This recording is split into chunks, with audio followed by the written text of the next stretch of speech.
Buddha's Message to the World, delivered in San Francisco on March 18, 1900. Buddhism is historically the most important religion, historically, not philosophically, because it was the most tremendous religious movement that the world ever saw, the most gigantic spiritual wave ever to burst upon human society. There is no civilization on which its effect has not been felt in some way or other. The followers of Buddha were most enthusiastic and very missionary in spirit. They were the first among the adherents of various religions not to remain content with the limited sphere of their mother church. They spread far and wide. They traveled east and west, north and south. They traveled into darkest Tibet. They went into Persia, Asia Minor. They went into Russia, Poland, and many other countries of the Western world. They went into China, Korea, Japan. They went into Burma, Siam, the East Indies, and beyond. When Alexander the Great, through his military conquests, brought the Mediterranean world in contact with India, the wisdom of India at once found a channel through which to spread over vast portions of Asia and Europe. Buddhist priests went out teaching among the different nations, and as they taught, superstition and priestcraft began to vanish like mist before the sun. To understand this movement properly, you should know what conditions prevailed in India at the time Buddha came. Just as to understand Christianity, you have to grasp the state of Jewish society at the time of Christ. It is necessary that you have an idea of Indian society 600 years before the birth of Christ, by which time Indian civilization had already completed its growth. When you study the civilization of India, you find that it has died and revived several times. This is its peculiarity. Most races rise once and then decline forever. There are two kinds of people, those who grow continually and those whose growth comes to an end. The peaceful nations, India and China, fall down, yet rise again, but the others, once they go down, do not come up, they die. Blessed are the peacemakers, for they shall enjoy the earth. At the time Buddha was born, India was in need of a great spiritual leader, a prophet. There was already a most powerful body of priests. You will understand the situation better if you remember the history of the Jews. How they had two types of religious leaders, priests and prophets. The priests keeping the people in ignorance and grinding superstitions into their minds. The methods of worship the priests prescribed were only a means by which they could dominate the people. All through the Old Testament, you find the prophets challenging the superstitions of the priests. The outcome of this fight was the triumph of the prophets and the defeat of the priests. Priests believe that there is a God, but that this God can be approached and known only through them. People can enter the Holy of Holies only with the permission of the priests. You must pay them, worship them, place everything in their hands. Throughout the history of the world, this priestly tendency has cropped up again and again. This tremendous thirst for power, this tiger-like thirst, seems a part of human nature. The priests dominate you, lay down 1,000 rules for you. They describe simple truths in roundabout ways. They tell you stories to support their own superior position. If you want to thrive in this life or go to heaven after death, you have to pass through their hands. You have to perform all kinds of ceremonies and rituals. All this has made life so complicated and has so confused the brain that if I give you plain words, you will go home unsatisfied. You have become thoroughly befuddled. The less you understand, the better you feel. The prophets have been giving warnings against the priests and their superstitions and machinations. But the vast mass of people have not yet learned to heed these warnings. Education is yet to come to them. Men must have education. They speak of democracy, of the equality of all men these days. But how will a man know he is equal with all? He must have a strong brain, a clear mind free of nonsensical ideas. He must pierce through the mass of superstitions, encrusting his mind to the pure truth that is in his inmost self. Then he will know that all perfections, all powers are already within himself, that these have not to be given him by others. When he realizes this, he becomes free that moment. He achieves equality. He also realizes that everyone else is equally as perfect as he, and he does not have to exercise any power, physical, mental, or moral, over his brother men. He abandons the idea that there was ever any man who was lower than himself. Then he can talk of equality. Not until then. Now, as I was telling you, among the Jews there was a continuous struggle between the priests and the prophets, and the priests sought to monopolize power and knowledge. till they themselves began to lose them and the chains they had put on the feet of the people were on their own feet. The masters always become slaves before long. The culmination of the struggle was the victory of Jesus of Nazareth. This triumph is the history of Christianity. Christ at last succeeded in overthrowing the mass of witchcraft. This great prophet killed the dragon of priestly selfishness, rescued from its clutches the jewel of truth, and gave it to all the world, so that whosoever desired to possess it would have absolute freedom to do so, and would not have to wait on the pleasure of any priest or priests. The Jews were never a very philosophical race. They had not the subtlety of the Indian brain, nor did they have the Indian psychic power. The priests in India, the Brahmins, possessed great intellectual and psychic powers. It was they who began the spiritual development of India, and they accomplished wonderful things. But the time came when the free spirit of development that had at first actuated the Brahmins disappeared. They began to arrogate powers and privileges to themselves. If a Brahmin killed a man, he would not be punished. The Brahmin, by his very birth, is the Lord of the universe. Even the most wicked Brahmin must be worshipped. But while the priests were flourishing, there existed also the poet-prophets called sannyasins. All Hindus, whatever their castes may be, must, for the sake of attaining spirituality, give up their work and prepare for death. No more is the world to be of any interest to them. They must go out and become sannyasins. The sannyasins have nothing to do with the 2000 ceremonies that the priests have invented. Pronounce certain words, 10 syllables, 20 syllables, and so on. All these things are nonsense. So these poet-prophets of ancient India repudiated the ways of the priest and declared the pure truth. They tried to break the power of the priests, and they succeeded a little. But in 2 generations, their disciples went back to the superstitious, roundabout ways of the priests, became priests themselves. You can get truth only through us. Truth became crystallized again, and again prophets came to break the encrustations and free the truth, and so it went on. Yes, there must be all the time the man, the prophet, or else humanity will die. You wonder why there have to be all these roundabout methods of the priests. Why can you not come directly to the truth? Are you ashamed of God's truth that you have to hide it behind all kinds of intricate ceremonies and formulas? Are you ashamed of God that you cannot confess His truth before the world? Do you call that being religious and spiritual? The priests are the only people fit for the truth. The masses are not fit for it. It must be diluted. Water it down a little. Take the Sermon on the Mount and the Gita. They are simplicity itself. Even the street walker can understand them. How grand! In them you find the truth clearly and simply revealed. But no, the priests would not accept that truth can be found so directly. They speak of 2000 heavens and 2000 hells. If people follow their prescriptions, they will go to heaven. If they do not obey the rules, they will go to hell. But the people shall learn the truth. Some are afraid that if the full truth is given to all, it will hurt them.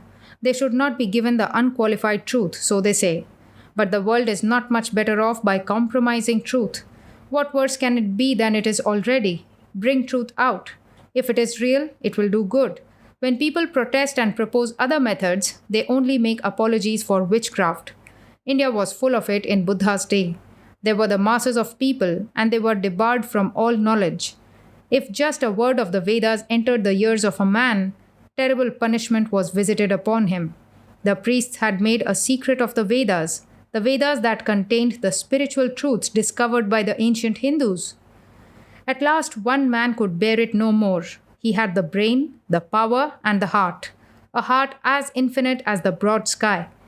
He felt how the masses were being led by the priests and how the priests were glorying in their power, and he wanted to do something about it.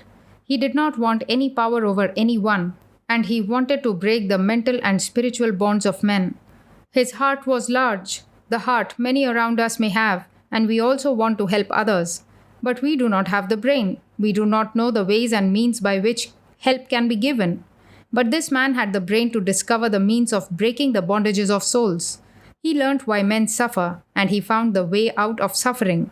He was a man of accomplishment. He worked everything out. He taught one and all without distinction and made them realize the peace of enlightenment. This was the man Buddha. You know from Arnold's poem, The Light of Asia, how Buddha was born a prince and how the misery of the world struck him deeply, How, although brought up and living in the lap of luxury, he could not find comfort in his personal happiness and security. How he renounced the world, leaving his princess and newborn son behind. How he wandered searching for truth from teacher to teacher, and how he at last attained to enlightenment. You know about his long mission, his disciples, his organizations. You all know these things. Buddha was the triumph in the struggle that had been going on between the priests and the prophets in India. One thing can be said for these Indian priests. They were not and never are intolerant of religion. They never have persecuted religion. Any man was allowed to preach against them. Theirs is such a religion. They never molested anyone for his religious views. But they suffered from the peculiar weaknesses of all the priests. They also sought power. They also promulgated rules and regulations and made religion unnecessarily complicated, and thereby undermined the strength of those who followed their religion. Buddha cut through all these excrescences. He preached the most tremendous truths. He taught the very gist of the philosophy of the Vedas to one and all without distinction. He taught it to the world at large, because one of his great messages was the equality of man. Men are all equal, no concession there to anybody. Buddha was the great preacher of equality. Every man and woman has the same right to attain spirituality. That was his teaching. The difference between the priests and the other castes he abolished. Even the lowest were entitled to the highest attainments. He opened the door of nirvana to one and all. His teaching was bold even for India. No amount of preaching can ever shock the Indian soul, but it was hard for India to swallow Buddha's doctrine. How much harder it must be for you? His doctrine was this: why is there misery in our life? Because we are selfish. We desire things for ourselves. That is why there is misery. What is the way out? The giving up of the self. The self does not exist. The phenomenal world, all this that we perceive, is all that exists. There is nothing called soul underlying the cycle of life and death. There is the stream of thought, one thought following another in succession, each thought coming into existence and becoming non-existent at the same moment. That is all. There is no thinker of the thought, no soul. The body is changing all the time. So is mind, consciousness. The self, therefore, is a delusion. All selfishness comes of holding on to the self, to this illusory self. If we know the truth that there is no self, then we will be happy and make others happy. This was what Buddha taught. And he did not merely talk. He was ready to give up his own life for the world. He said, if sacrificing an animal is good, sacrificing a man is better. And he offered himself as a sacrifice. He said, this animal sacrifice is another superstition. God and soul are the two big superstitions. God is only a superstition invented by the priests. If there is a God, as these Brahmins preach, why is there so much misery in the world? He is just like me, a slave to the law of causation. If he is not bound by the law of causation, then why does he create? Such a God is not at all satisfactory. There is the ruler in heaven that rules the universe according to his sweet will and leaves us all here to die in misery. He never has the goodness to look at us for a moment. Our whole life is continuous suffering, but this is not sufficient punishment. After death, we must go to places where we have other punishments. Yet we continually perform all kinds of rites and ceremonies to please this creator of the world. Buddha said, these ceremonials are all wrong. There is but one ideal in the world. Destroy all delusions. What is true will remain. As soon as the clouds are gone, the sun will shine. How to kill the self? Become perfectly unselfish, ready to give up your life even for an ant. Work not for any superstition, not to please any god, not to get any reward, but because you are seeking your own release by killing yourself. Worship and prayer and all that, these are all nonsense. You all say, I thank God. But where does he live? You do not know, and yet you are all going crazy about God. Hindus can give up everything except their God. To deny God is to cut off the very ground from under the feet of devotion. Devotion and God the Hindus must cling to. They can never relinquish these. And here in the teaching of Buddha are no God and no soul, simply work. What for? Not for the self, for the self is a delusion. We shall be ourselves when this delusion has vanished. Very few are there in the world that can rise to that height and work for work's sake. Yet the religion of Buddha spread fast. It was because of the marvelous love which, for the first time in the history of humanity, overflowed a large heart and devoted itself to the service not only of all men, but of all living things. A love which did not care for anything except to find a way of release from suffering for all beings. Man was loving God and had forgotten all about his brother man. The man who, in the name of God, can give up his very life can also turn around and kill his brother man in the name of God. That was the state of the world. They would sacrifice the Son for the glory of God, would rob nations for the glory of God, would kill thousands of beings for the glory of God, would drench the earth with blood for the glory of God. This was the first time they turned to the other God, man. It is man that is to be loved. It was the first wave of intense love for all men, the first wave of true unadulterated wisdom that, starting from India, gradually inundated country after country, north, south, east, west. This teacher wanted to make truth shine as truth. No softening, no compromise, no pandering to the priests, the powerful, the kings. No bowing before superstitious traditions, however hoary. No respect for forms and books just because they came down from the distant past. He rejected all scriptures, all forms of religious practice. Even the very language Sanskrit, in which religion had been traditionally taught in India, he rejected, so that his followers would not have any chance to imbibe the superstitions which were associated with it. There is another way of looking at the truth we have been discussing, the Hindu way. We claim that Buddha's great doctrine of selflessness can be better understood if it is looked at in our way. In the Upanishads, there is already the great doctrine of the Atman and the Brahman. The Atman, self, is the same as Brahman, the Lord. This self is all that is. It is the only reality. Maya, delusion, makes us see it as different. There is one self, not many. That one self shines in various forms. Man is man's brother because all men are one. A man is not only my brother, say the Vedas, he is myself. Hurting any part of the universe, I only hurt myself. I am the universe. It is a delusion that I think I am Mr. So-and-so. That is the delusion. The more you approach your real self, the more this delusion vanishes. The more all differences and divisions disappear, the more you realize all as the one divinity. God exists, but he is not the man sitting upon a cloud. He is pure spirit. Where does he reside? Nearer to you than your very self. He is the soul. How can you perceive God as separate and different from yourself? When you think of him as someone separate from yourself, you do not know him. He is you yourself. That was the doctrine of the prophets of India. It is selfishness that you think that you see Mr. So-and-so and that all the world is different from you. You believe you are different from me. You do not take any thought of me. You go home and have your dinner and sleep. If I die, you still eat, drink, and are merry. But you cannot really be happy when the rest of the world is suffering. We are all one. It is the delusion of separateness that is the root of misery. Nothing exists but the self. There is nothing else. Buddha's idea is that there is no God, only man himself. He repudiated the mentality which underlies the prevalent ideas of God. He found it made men weak and superstitious. If you pray to God to give you everything, who is it then that goes out and works? God comes to those who work hard. God helps them that help themselves. An opposite idea of God weakens our nerves, softens our muscles, makes us dependent. Everything independent is happy. Everything dependent is miserable. Man has infinite power within himself, and he can realize it. He can realize himself as the one infinite self. It can be done, but you do not believe it. You pray to God and keep your powder dry all the time. Buddha taught the opposite. Do not let men weep. Let them have none of this praying and all that. God is not keeping shop. With every breath you are praying in God. I am talking, that is a prayer. You are listening, that is a prayer. Is there ever any movement of yours, mental or physical, in which you do not participate in the infinite divine energy? It is all a constant prayer.